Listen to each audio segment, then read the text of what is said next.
Give away में prize वगैरह distribute होते हैं, यहां पर प्राइज नहीं है, यहां नॉर्मली किसी चीज को बांट देना होता है, ठीक है।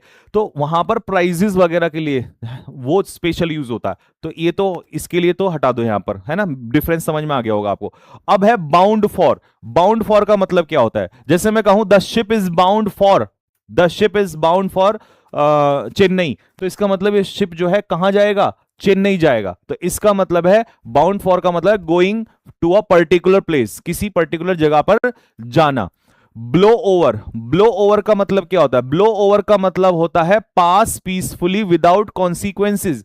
मतलब क्या है, मतलब ये समझो जैसे तूफान आया अभी 4 दिन पहले, तो अगर ये ब्लो ओवर हो गया, इसका मतलब है बिना कोई बहुत ज्यादा नुकसान किए ये बीत गया, तो बिना नुकसान किए बीत जाना इसे कहते हैं ब्लो ओवर। अब आता है हमारा ब्रेकअप। ब्रेकअप तुमसे अच्छा कौन ही जान सकता है, ठीक है। तो अब देख लो जरा, पहले का 1, दूसरे का 3, पहले का 1 और दूसरे का 3 और तीसरे का 1, तीसरे का 1, तीसरे का 2, सॉरी तीसरे का 2 और चौथे का चौथा। देखना जरा एक बार, दिखाना यादव जी क्या लगाया इन लोगों ने, क्या आंसर लगाया।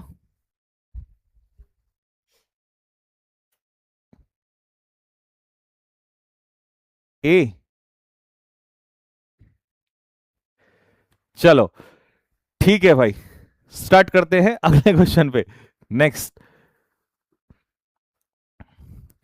एट द क्रॉस रोड्स, जब आप क्रॉस रोड पे होते हो तो इसका मतलब आप उस स्टेज पे होते हो जहां से आपको क्या लेना है, निर्णय लेना है। जिंदगी के उस मोड़ पे खड़ा हूं, समझ नहीं आ रहा है इधर जाऊं क्या उधर जाऊं कहां जाऊं, तो you are at the crossroads. Crossroads का मतलब क्या होता है बेटा, क्रॉस रोड्स का मतलब होता है चौराहा। ऐसे रोड क्रॉस करती है ना, तो इस चौराहे को हम कहते हैं क्रॉस रोड। तो उस स्टेज पे होना जहां से आपको क्या लेना होता है, डिसीजन लेना होता है। चलिए जी, मैंने तुम्हारा इंतजार किया, कब तक किया, till the cows come home, जब तक गायें घर आई, मतलब बहुत लंबे समय मैंने तुम्हारा इंतजार किया। तो जब आप किसी का इंतजार बहुत लंबे समय करते हो या कोई चीज बहुत लंबे समय तक होती है तो इसे कहते हैं till the cows come home. Face the music. अच्छा, घर परिवार में आपने देखा होगा गलती कोई भी करे पिटाई एक ही की होती है, काम कुछ भी हो रहा होता है सुनना एक ही को होता है, झगड़ा मम्मी पापा का होगा है ना, सुनना हमें ही पड़ेगा। एक ये बैठा निकम्मा दिन भर इसमें बड़ा रहेगा फोन में, पता नहीं इसमें क्या देखता रहे, हमें तो पता ना भाई बर्बाद करके छोड़ेगा। फिर मम्मी की भी आ जाएगी, दिन भर खाता रहे, 10 बजे सो के उठाएगा, फिर पता ना क्या देखने लग जाए, यूट्यूब यूट्यूब देखूं क्या देखे यूट्यूब पे, है ना। तो लड़ाई कहीं हो रही है, झगड़ा कहीं हो रहा है, पंगा किसी और का, गलती किसी और ने का, झेलना हमें कम वक्त पड़ता है। तो we have to face the music. Music का मतलब फेस करने का होता है कि accept the unpleasant consequences.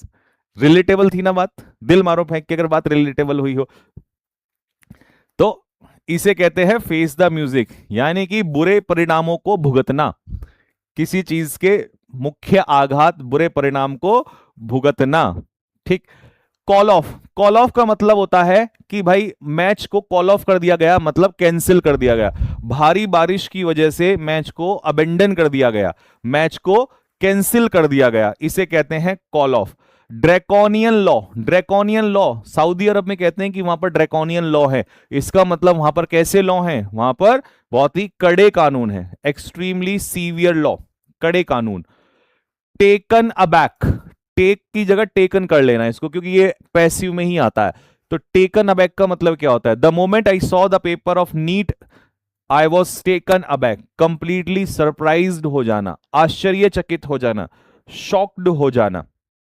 Next, put in mind, जब आप कोई चीज किसी के दिमाग में रखते हो, अगर आप कोई चीज किसी के दिमाग में रखते हो तो इसका मतलब है आप उसको वो चीज याद दिलाते हो। तो हिंदी में इसको कहेंगे याद करना नहीं, याद दिलाना। और रिमाइंड का फर्क यही होता है, रिमाइंड का मतलब होता है किसी को याद